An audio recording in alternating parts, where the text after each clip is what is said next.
Hello tout le monde, je suis heureuse de vous retrouver pour ce podcast dans lequel je transmets mes connaissances, mon vécu, mais également ma vérité.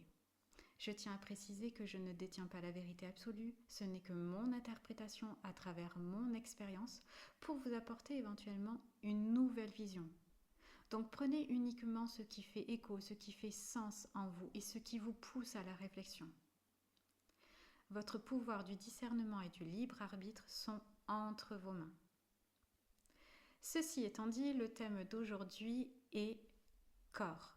Notre corps qui est notre temple sacré, là où résident nos émotions, nos prières, notre vécu, nos espoirs. Ce corps qui nous écoute mais qui ne juge pas, traversant avec nous chaque étape de notre vie. Ce corps que souvent on malmène, soit avec une hygiène de vie drastique pour entrer dans des normes bien précises, ou à l'inverse, en le noyant d'addiction pour faire taire un mal-être. C'est parfois difficile de faire de notre corps un allié, de faire en sorte que ce soit notre temple sacré, dans le sens où on s'y sente en sécurité. Car souvent, il y a un décalage entre la personne que l'on est à l'intérieur et la personne que l'on montre à travers notre corps. Pour ma part, j'ai vraiment eu ce ressenti de décalage quand j'ai reçu une photo de mariage d'une amie où on se retrouvait justement devant tous... Pardon, je recommence, où on se retrouvait tous devant la mairie. Et là, franchement, je ne me suis pas reconnue. Au-delà du fait qu'à cette époque-là, j'avais 20 kilos de plus, celle que je voyais sur cette photo ne reflétait pas celle qu'il y avait à l'intérieur. Et pour cause, car je me cachais derrière ces kilos en trop qui n'étaient autres que des kilos émotionnels.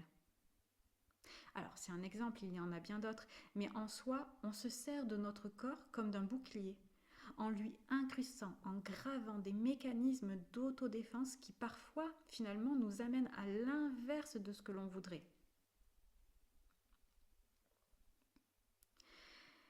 Alors qu'il serait peut-être plus fort si on lui accordait un peu plus d'attention, un peu plus de notre temps, pour renouer avec lui et se réapproprier son corps. Grâce par exemple à une activité comme le sport, la danse ou même à travers un massage, un soin. Le but étant de conscientiser chaque mouvement du corps, ce qui crée une écoute à notre corps et de lui faire comprendre qu'on le prend en considération pour lui offrir une guérison sacrée. Et c'est ça qui constitue une véritable force. Mais on peut commencer déjà en remerciant notre corps. Personnellement, je dis ce mantra: merci à mon corps de me porter chaque jour. Merci d'être en bonne santé. Merci d'être vivante. Je le répète pour ceux à qui ça peut parler. Merci à mon corps de me porter chaque jour. Merci d'être en bonne santé.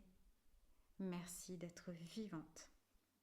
Et c'est pas juste de le dire ouais, merci, merci. Non, c'est vraiment je conscientise ce que je dis, une fois de plus. J'y mets l'intention, c'est toujours ça, c'est d'y mettre l'intention qui change tout. Notre corps nous protège, il nous nourrit, il nous porte, il nous parle, il nous guide. Notre corps fait le lien, il est le pont entre notre monde intérieur et l'environnement dans lequel on évolue. Pour moi, notre corps fait partie de notre sixième sens, dans le sens où il a un rôle de médiateur. Il est un réceptacle qui connaît les changements avant nous. Tout n'est qu'énergie. Vous avez sans doute remarqué comment votre corps vibre au contact de certaines personnes, ou tout simplement face à un danger. Les animaux, eux, sentent le danger à des kilomètres car ils sont à l'écoute de leur instinct, à l'écoute de leur corps qui capte les fréquences de danger imminent. Notre corps nous parle. Quand une douleur persiste, par exemple un mal de dos, symbolisant souvent en avoir plein le dos, ou encore une douleur localisée à un doigt bien précis que l'on s'est cassé quelques années auparavant, qui nous annonce un changement de température, qui annonce très souvent d'ailleurs la pluie. Ou alors des acouphènes, pouvant signifier la présence de défunts. Je ne dis pas que c'est à chaque fois ça, mais en tout cas ça peut l'être. Ça peut être un souci de santé aussi, hein. Attention, il ne faut pas tout ramener à la spiritualité. À force d'être à l'écoute de votre corps et de prendre en considération les messages qu'il vous transmet, sous-entendant « Ok, je t'ai entendu et je vais faire ce qu'il faut », au plus vous serez à son écoute, au plus vous serez à même d'en comprendre ses messages et par conséquent de développer cet instinct, ce sixième sens.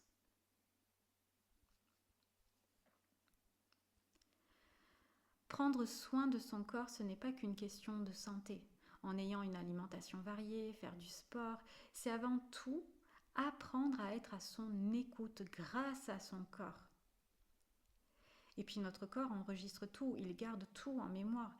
C'est pour ça qu'un soin énergétique peut aider à alléger le corps, à le libérer de certaines peurs, de certains traumas aussi, pour justement y faire de la place.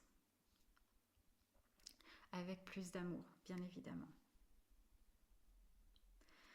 Voilà ce que pour moi représente le corps, ce temple sacré. Avant de vous transmettre une plante et une pierre dans ce travail en lien avec le corps, pour celles et ceux qui le souhaitent, je propose des accompagnements intuitifs prenant en compte justement l'émotionnel, l'énergétique pour une guérison spirituelle.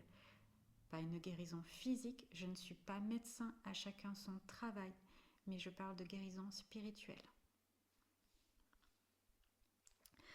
Je vous mettrai donc le lien de mon site dans le descriptif de cette vidéo, mais également le lien YouTube d'une méditation soin gratuite sur le thème du corps. Pour clôturer ce podcast, place à la druidesse où je vous propose d'œuvrer avec une plante qui n'est autre que l'ail. Au-delà du fait que l'ail soit très bon pour la santé, d'ailleurs on en donnait aux ouvriers qui construisaient les grandes pyramides, qui en consommaient justement chaque jour pour assurer leur bonne santé.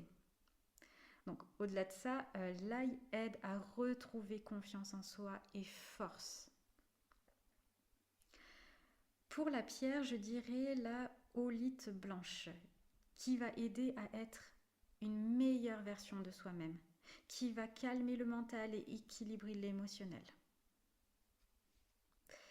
Voilà, si ce podcast vous a plu, n'hésitez pas à liker, à commenter, à partager et à vous abonner à ma chaîne.